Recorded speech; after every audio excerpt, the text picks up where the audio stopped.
So what equipment should you use when you're taking pictures of sports, and particularly football?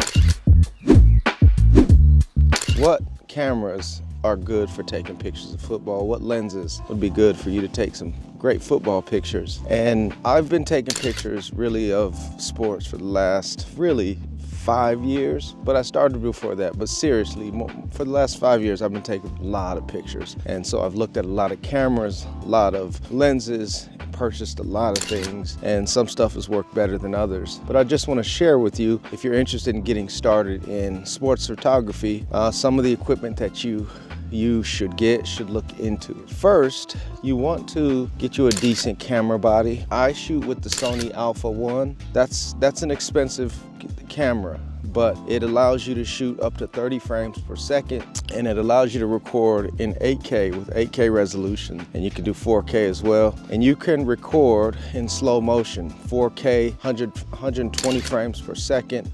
Man, it just allows you to slow footage down. When you see clips going fast or slow, it just allows you to capture footage like that. And when you're editing, you can do some wonderful things, creative things, and make your stuff pop. So I now have the Sony Alpha 1, but that's for pictures, that's for videos. But if you want to go with something a little less expensive, you should even look at an Sony Alpha 6400. That's a good camera to start with. You could do something like, I even had a Canon 5D Mark III. You can find some of those for like $300-400 at keh.com. You can get any number of cameras. What you want is something that will shoot at least ideally 10 to 20 frames per second, so that when you're trying to stop the action of the football player, you're trying to capture all of the motion, you want to freeze it, and you want your pictures to be sharp. You want something that can shoot ideally around 10 frames per second or more. The higher frames per second that you can capture, the more likely you'll get the shot you're trying to get. But for a while, man, I used a camera that only took 7 frames per second, and I got some nice shots. Some of my favorite shots were from my Canon 5D Mark III. And so you could look at the Sony bodies. You can look at Nikon. Nikon has some nice sports bodies, and I've really only used these 3. Sony is my go-to camera for sports photography, but I love the colors of the Canon, and so the R5 is good.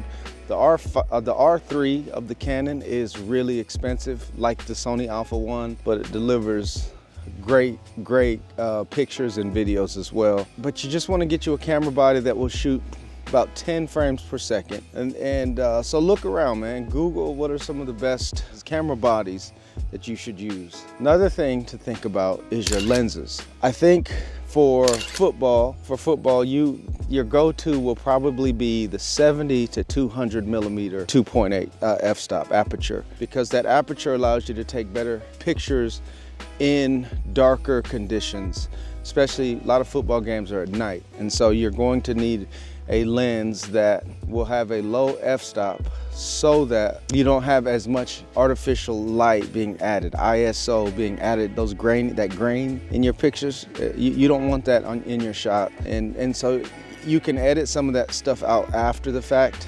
But the better the body, the better the lenses, the less work you have to do after you've taken the pictures to remove the graininess. Okay, so that 70 to 200 lens is pretty awesome. I have the Sony, I have the Canon one as well, and I took many pictures on that Canon with the 5D Mark III. It was incredible, man. Really. Even though the technology and the newer cameras I could make that work. I actually missed that camera, man. I gave it away as a gift, and sometimes I think about it like, man, I wish I had my camera back, because I don't even know if they're using it. But anyway, that's neither here nor there. Another lens you might want to look at is the 24 to 70 lens, 70 millimeter lens, 2.8. That allows you to get wider shots, and it allows you to get shots of people closer to you. Sometimes the 70 to 200 will zoom you in too much, and the picture will be too crowded. But sometimes you're really close to the action. And so you want something like the 24 to 70 Even the 24 to the 105 millimeter 4.0 f-stop is really good, man, for day shots and day games. But if you're gonna be shooting at night, I think you want the 2.8, ideally. Now, if you want to do like professional photography eventually, if you really want to shoot like for an organization, you want to shoot college games, you want to shoot for a school, that's when you're going to have to invest in a more expensive body and lens. And the 400 millimeter 2.8 lens is something that would allow you to get much better shots of people farther away. The 300 millimeter is actually really good too. And in some cases, I wish I would have gotten a 300 because it would have given me more space in some of my pictures, because the 400 sometimes gets me in a little too close, and when the action is moving really quick and coming towards you, sometimes you don't have time to switch bodies, switch cameras to get those pictures. So the 300 millimeters is half the price of the 400 millimeter. But if you can get that, if you can afford that, that's a game changer for you. And I think that's the minimum focal length that like a company like Max Preps requires in order for you to become one of their photographers. That's the minimum with a 2.8 f-stop aperture. I have the 400, it's amazing. I love this lens so much, but it's very specific for sports photography and possibly bird photography, but I don't really shoot birds a lot. But it's an incredible lens. But if I were starting